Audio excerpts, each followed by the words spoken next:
First of all congratulation, result শুনি ভাল লাগিলে। এতিয়া তুমি স্কুলত যেতিয়া স্পীচ এটা দিছিলা কৈছিলা যে মেথছত আগতে ভাল নাছিলা, ত' কেনেকে ইম্প্ৰুভ কৰিলা সেইটো কথা অকণমান কোৱাচোন। মেথছতো প্ৰথমতে বেয়া আছিলোঁ, নেকিবোৰ ছাৰ ৱৰ্কশ্বীট দিছিলে, ত' মানে সেইবোৰে কৈছিলোঁ পূৰা আৰু ইউটিউব চেনেল আছিলে, বিভিন্ন ধৰণৰ ইউটিউব চেনেলৰ পৰা কৈছিলোঁ প্ৰেক্টিচ তেনেকেই।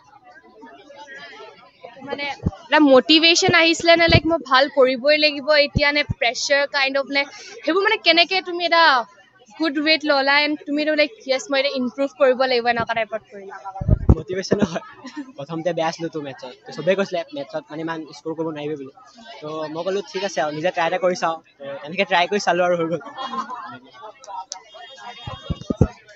So what's the major change you noticed in your life as a 10th grader versus now as an 11th grader? লগৰখিনি আৰু কি ক'ম আৰু সেইখিনি, এতিয়া যোনখিনি মানে স্কুলত আছিলে সেইখিনি এতিয়া ক'তনো পাম আৰু কলেজত চব মানে বেলেগ বেলেগ, সেইটো বণ্ড আউটটো নাপাওঁ। আৰু টিচাৰ্ছখিনি মেইনলি যোনখিনি মানে ইমান ফ্ৰী আছিলোঁ স্কুলত চবতে শ্বেয়াৰ কৰিব পাৰোঁ, ইয়াততো তেনেকুৱা হোৱা নাই বাৰু এতিয়ালৈকে, ত' কি হয় চাওঁ লাহে লাহে আৰু যদি হয়। আৰু তাৰপিছত what is the best memory of Nekibur sir classes? Best memory তেনেকুৱা নাই বাৰু, বেষ্ট মেমৰি মানে কয় আৰু গালি চালি পাৰে অকণমান, মানে ভালকৈ পঢ়িবলৈ কয়, প্ৰথম পৰা পঢ়িবলৈ কৈছিলে, প্ৰথম পৰা যদি নপঢ়া মানে অলপ পাছত দিগদাৰ হ'ব বুলি কৈছিলে, ত' ছায়েন্স আৰু মেথছটো মানে মেইনলি ফ'কাছ কৰিছিলোঁ। ইংলিছ মই ইমান পঢ়া নাছিলোঁ, কাৰণ ইংলিছত বেয়া হ'ল বাৰু, অকণমান 78 পালোঁ, 2 মাৰ্ক থাকিলে, চ' সেয়াই।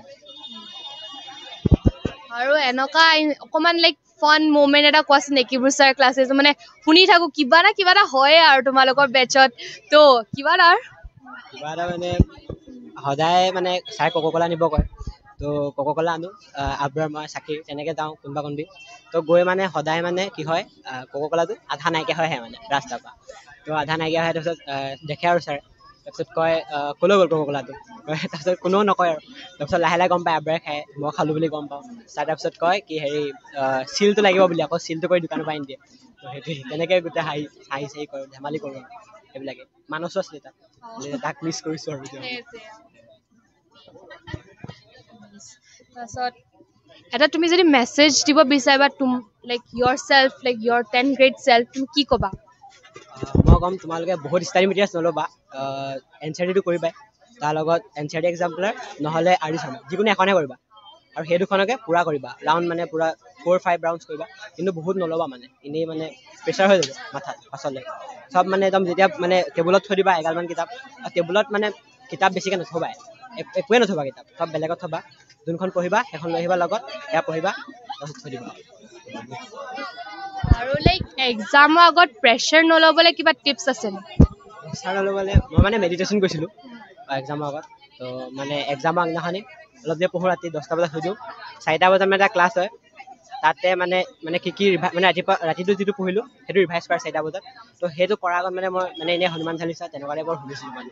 তুমি গীটাৰ বজাইছা নে গীটাৰ বজোৱা? বজাই আছোঁ, গীটাৰ শিকি আছোঁ মানে মই যোৰহাটত, তেনেকৈ মানে 10 বছৰটো ভালকৈ কৰিব নোৱাৰিলোঁ কণ্টিনিউ, তেতিয়া 11ত পূৰা কণ্টিনিউ কৰি আছোঁ ফাৰ্ষ্টত। Thank you for your wise words.